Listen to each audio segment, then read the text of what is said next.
একটা ফুলা সরকারি চাকরি পাইছে, দৌড়ায় একটা বাপ মার কাছে কইতাছে যে আব্বা আম্মা আমি তো সরকারি চাকরি পাইছি, মাসে প্রায় 2-2.5 লাখ টাকা বেতন পাইম, দেখবা তোমরা ঋণ সহকারে আমি সুদ করে লাইম।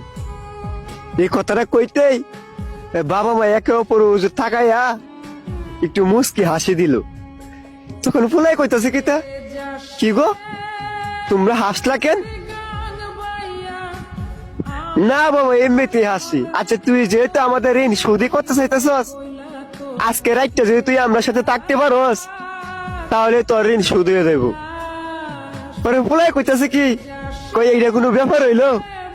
আচ্ছা ঠিক আছে আজকে রাইতে তোমরা লোক আমি ঘুমাইম। পরে দিন পরে রাইত হইলো, ফুলাই গিয়া তার বাপ মার সাথে শুইলো। শুইলা ফুলাই ঘুমাইয়া গেছে, কিন্তু বাপ মাই ঘুমাই নাই। ফুলারা ঘুমাইতে তুললে বাপে ডাকতাছে যে বাজান, ওই বাজান উঠ না, বাজান ওই বাজান উঠ না। পরে উঠছে, বুঝতেছে কি হয়েছে আমার ডাকতাছে কেন লাগে, যে বাবা আমার 1 গ্লাস পানি খাওয়াইবি। এইটা কইতে ফুলা কইতাছে কিতা, কই তুমি শোয়ার আগে 1 গ্লাস পানি লইয়া শুইতাল্লা না, 1 গ্লাস পানির লাগে আমার ডাউন লাগে। তখনও বাপে কিছু কইলো না, উইটা পানি নিয়ে খায়া লাইলো। আবার পোলা ঘুমাইয়া গেল। এর কিছুক্ষণ পরে দেয়া আবার ডাকতাছে ফুলারে, বাজান ওই বাজান উঠ না, আমি একটু টয়লেটে যাবো। ফুলাই কইতা তুমি কি আমার ঘুমাইতা দিতা না, আগে তো তুমি একলাই টয়লেটে যাইতা, এখন কেরা আমারে লাগবো।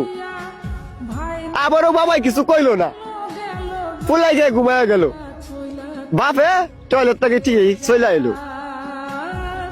এর কিছুক্ষণ পরে দে আবার ফুলারা ডাকতেছে, বাজান ওই বাজান উঠ না, আমার পেটের মধ্যে খিদা লাগছে, দেখ না ফ্রিজের ভিতরে কিছু আছে নাকি। ফুলাই কইতেছে তুমি কে লয়ে লয়ে খাও গা, আমি ভাবতাম না তোমার দিতাম, আমি ঘুমাইতেছি একটু বাজাতে টাহকের লাগিয়া। আবারও বাবা কিছু কইলো না, ফুলা দিকে সুন্দর মতো ঘুমাইয়া গেল। এর কিছুক্ষণ পরে দেয়া মা 1 গ্লাস পানি ঢালে দিছে ফুলার শরীরে। ফুলা তো বিশাল রাগ পাইছে, উঠতে কইতাছে তোমরা কি চালাইছো, একবার বাপে কই টয়লেটে যাবো, পানি খাইবো, পেটে খিদা লাগছে ভাত খাইবো, তোমরা কি আমার ঘুমাইতে দিতা না। ওরা আস্তে করে বাপে উঠিয়া ঘরের লাইটটা জ্বালা দিছে। জ্বালা দিলে কইতেছে বাজান মাত্র 2-3 ঘন্টায় তুই হাঁপাইয়া গেলি, হাত তোরে বড় করার লাগিয়া কত রাজ্যে ঘুমাই নাই, তাই আল্লাহ ছাড়া কেউ জানে না তোরে এত বড় করতে গিয়া কতটুক পরিশ্রম যে করছি তা তোরে বুঝায় কইতে পারতাম না।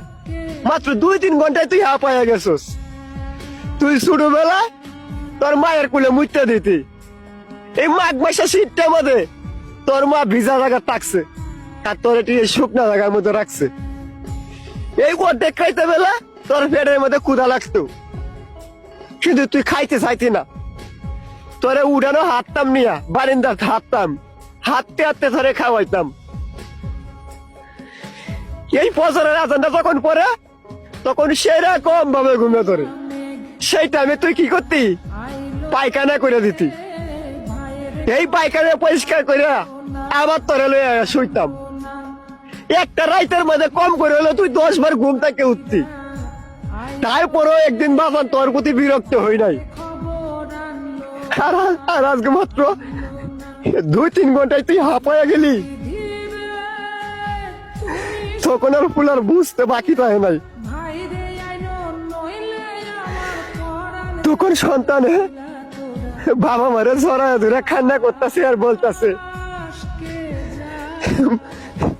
আমারও বুঝার বাকি নাই, আমি বুঝা গেছি বাবা এই পৃথিবীর সবকিছু ঋণ শোধ করা গেলেও কোনোদিনও বাবা মার ঋণ কখনো শোধ করা যায় না। এজন্য বলতেছি